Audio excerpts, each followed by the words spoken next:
What's going on? Oh, thank you, man, in the front row. I appreciate that.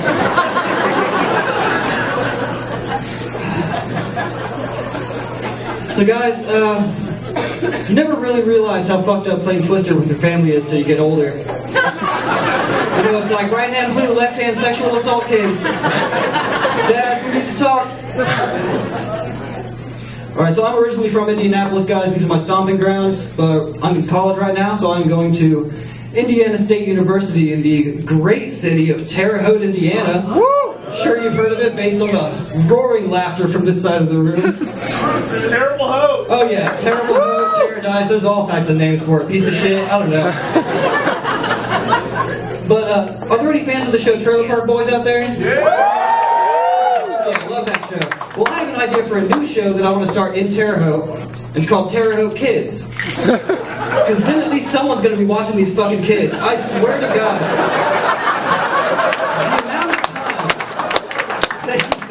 The amount of times I have seen a naked 5-year-old running down a main street in Terre Haute is way too much for me to be 21 years old and not into kids. Like, seriously, guys. Take care of your fucking kids if you're in Terre Haute. Well, Netflix has come up a lot, guys, and I've realized a really sad moment in a kid my age's life, which, by the way, I'm 21 years old and I have a hairline of the Batman symbol, so that's really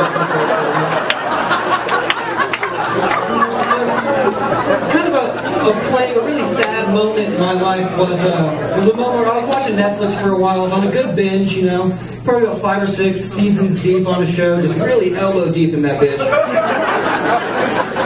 And a moment happened where I was watching it, and all of a sudden, my computer died, and I got the horrible blank reflection of myself for the first time in 3 weeks. And I had like chips on my shirt, you know, like peanut butter in my beard. I don't even have a dog. Thank you for that. I appreciate it. Oh, man. So you guys know that one movie about that one fat bitch? Precious, that's it. So, you know, don't get me wrong, Precious was a great movie. I think the actress that played Precious did a really good job, taught me a lot of really valuable lessons, you know. But I think it's super unfair that she was able to win 2 Oscars in the same year for 2 different movies. You know, Precious and The Blind Side. No, don't get me wrong, she did a great job on both. You know, Sandra Bullock really helped her out, it was awesome. Well, you don't like that one? Come on, guys, it's a comedy show.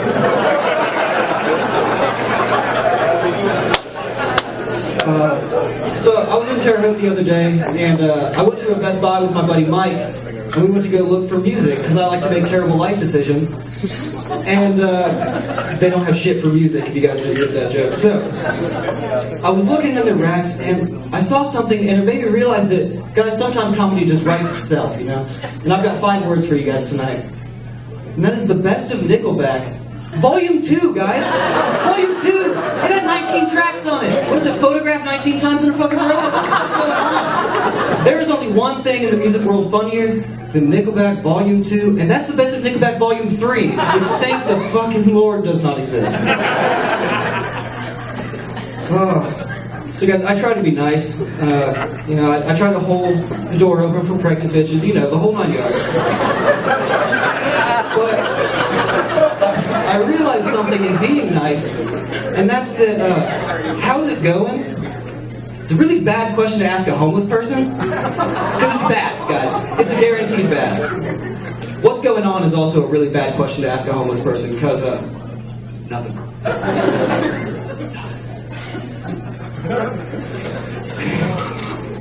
Alright, you guys are fun. I like you guys. I enjoy this.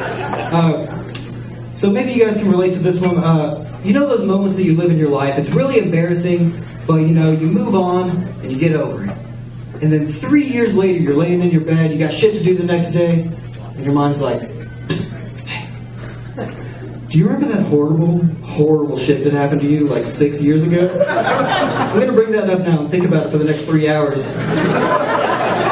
So there's a couple moments that come to mind. One of them was during my first job at a Subway. Actually, a buddy of mine is here with me tonight who worked at that job with me. And I was working there one day, and this guy came in. He had a real rough sounding voice, sounded like he'd been smoking 20 packs of menthol cigarettes a day since he was like 4. You know, like real bad. And I could barely understand the guy, but I understood his order, like, kinda, and I made it, moved along down the line. Moved on. Didn't matter. So then I heard my manager talking to the guy, and my manager was trying to be a nice guy, and he said, "Hey man, I noticed your voice is kind of raspy. Maybe if you go home, take some medicine, get some rest, it'll heal up for you, and you'll sound good as new." It was right after he said this that we noticed that this man had a stoma. And it's back right about here. But the guy's response was brilliant. You know, it would have torn most people down, but this guy's response was priceless. He looked my manager dead in the eyes and said, "Probably not." And then walked out and never came back. Worked there for 3 years, never saw the dude again. Alright, I got one last story for you guys before I get out of here. And this is the most embarrassing story of my life, so you guys are in for a treat. In 7th grade, I got the worst boner of my life. It happened in gym class. And I don't know how many people remember 7th grade gym class, but those shorts, not shorts, pieces of paper made into shorts. So my 13-year-old prepubescent mind decided to get rock hard in the middle of it, and I got sent to the principal's office and written up for jacking off in class, and had a note sent home with my parents, and got 2 days of in-school suspension. Thank you guys so much for paying attention to the great audience.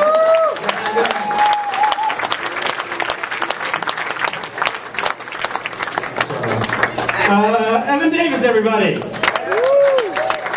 Didn't have time for that boner story? Squeeze it in there anyway.